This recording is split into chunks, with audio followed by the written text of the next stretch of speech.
নমস্কার।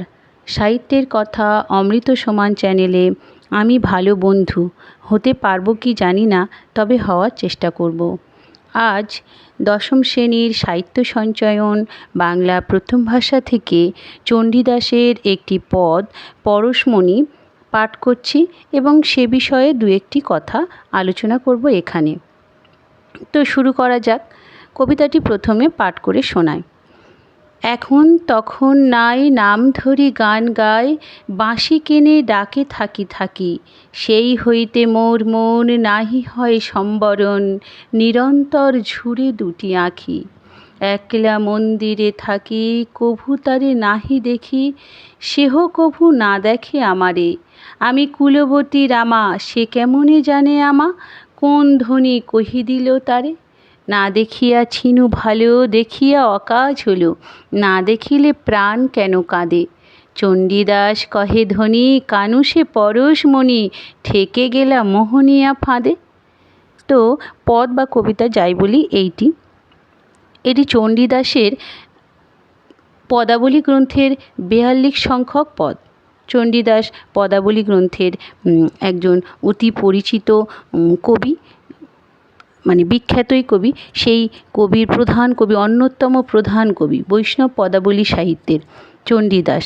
পরশমণি পদটি সেই চণ্ডীদাসের পদাবলী গ্রন্থের 42 সংখ্যক পদ। এই পদটিতে অনুরাগ পর্যায়ের পদ। রাধার সঙ্গে কৃষ্ণের এখানে সরাসরি সাক্ষাৎ ঘটেনি প্রথম পর্যায়ে বা প্রথম অংশে বলা হয়েছে, এবং শেষ অংশে দেখা যাচ্ছে যে রাধার সঙ্গে কৃষ্ণের সাক্ষাৎ ঘটেছে। এই যে প্রথম অংশে না ঘটে, কৃষ্ণের সঙ্গে সরাসরি দেখা হয়নি বা সাক্ষাৎ হয়নি, তার যে একটা অনুভব রাধা কেমন আছেন, তার পরিপ্রেক্ষিতে দ্বিতীয় পর্যায়ে কৃষ্ণকে দেখে বা দেখার পরে রাধার মনে কী অনুভব হচ্ছে, কেমন আছেন রাধা, সেটা এখানে আলোচনা করা হয়েছে। তো এখানে দেখা যাচ্ছে যে প্রথমে দেখা যাচ্ছে যে যখন তখন সময় নেই, এখন তখন যখন খুশি সময় নেই, রাধার নাম ধরে কৃষ্ণের বাঁশি ডাকছে। আর সেই হইতে মানে সেই বাঁশির সুর শুনে, বাঁশির স্বর শুনে বা ডাক শুনে রাধা নিজেকে সম্বরণ করে রাখতে পারছেন না। নিরন্তর তার আঁখি দুটি থেকে জল পড়ছে বা বৃষ্টি ঝরছে। রাধা রমণী একলা মন্দিরে থাকে। এখানে মন্দিরে অর্থাৎ ঘর। সেই সময় একজন মহিলা বা রমণীর পক্ষে ঘরে থাকলে বাইরের পুরুষদের সাথে দেখা হওয়াটা সম্ভব নয় বা জানাও সম্ভব নয়।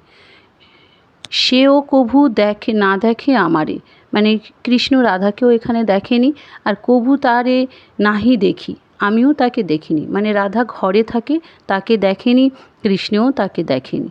তবু মানে এই যে দেখেনি, তাও তার বাঁশির স্বর শুনে রাজা নিজেকে সামলাতে পারছেন না। নিরন্তর আঁখি দুটি থেকে জল পড়ছে, বৃষ্টি ঝরছে।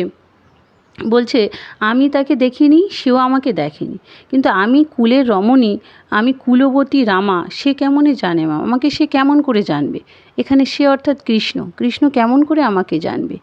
কোন ধ্বনি কহি দিল তারে, বলছে কোনো রমণী বা অন্য কোনো নারী তাকে আমার কথা বলে দিয়েছে। এইবারে দেখা যাচ্ছে যে কৃষ্ণের সঙ্গে রাধার সাক্ষাৎ ঘটবে পরবর্তী অংশে। সেখানে যাচ্ছে, না দেখিয়া ছিনু ভালো, দেখিয়া অকাজ হলো।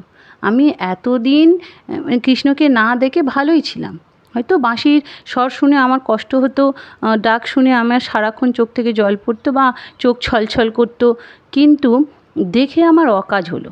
দেখে কৃষ্ণকে দেখার পরেই আমার যত গণ্ডগোল, মানে এটা ভালো কাজ হলো না। এখন এমন অবস্থা, না দেখিলে প্রাণ কেন কাঁদে, মানে এক মুহূর্ত তাকে না দেখলে, কৃষ্ণকে না দেখলে আমার প্রাণ কেঁদে ওঠে, ছটপট করে, প্রাণ ওষ্ঠাগত, আমি থাকতে পারি না। এটা রাধা বলছেন। চণ্ডীদাস কহে ধ্বনি, কানু সে পরশমণি। ধ্বনি অর্থে রমণী, কিন্তু এখানে ধ্বনি অর্থে রাধা। চণ্ডীদাস কহে ধ্বনি, কানু সে পরশমণি। পরশমণি এমন একটি অলৌকিক পাথর বা মণি বলা যায়, যার স্পর্শে লোহা সোনা হয়ে যাবে। বুঝতে পেরেছেন?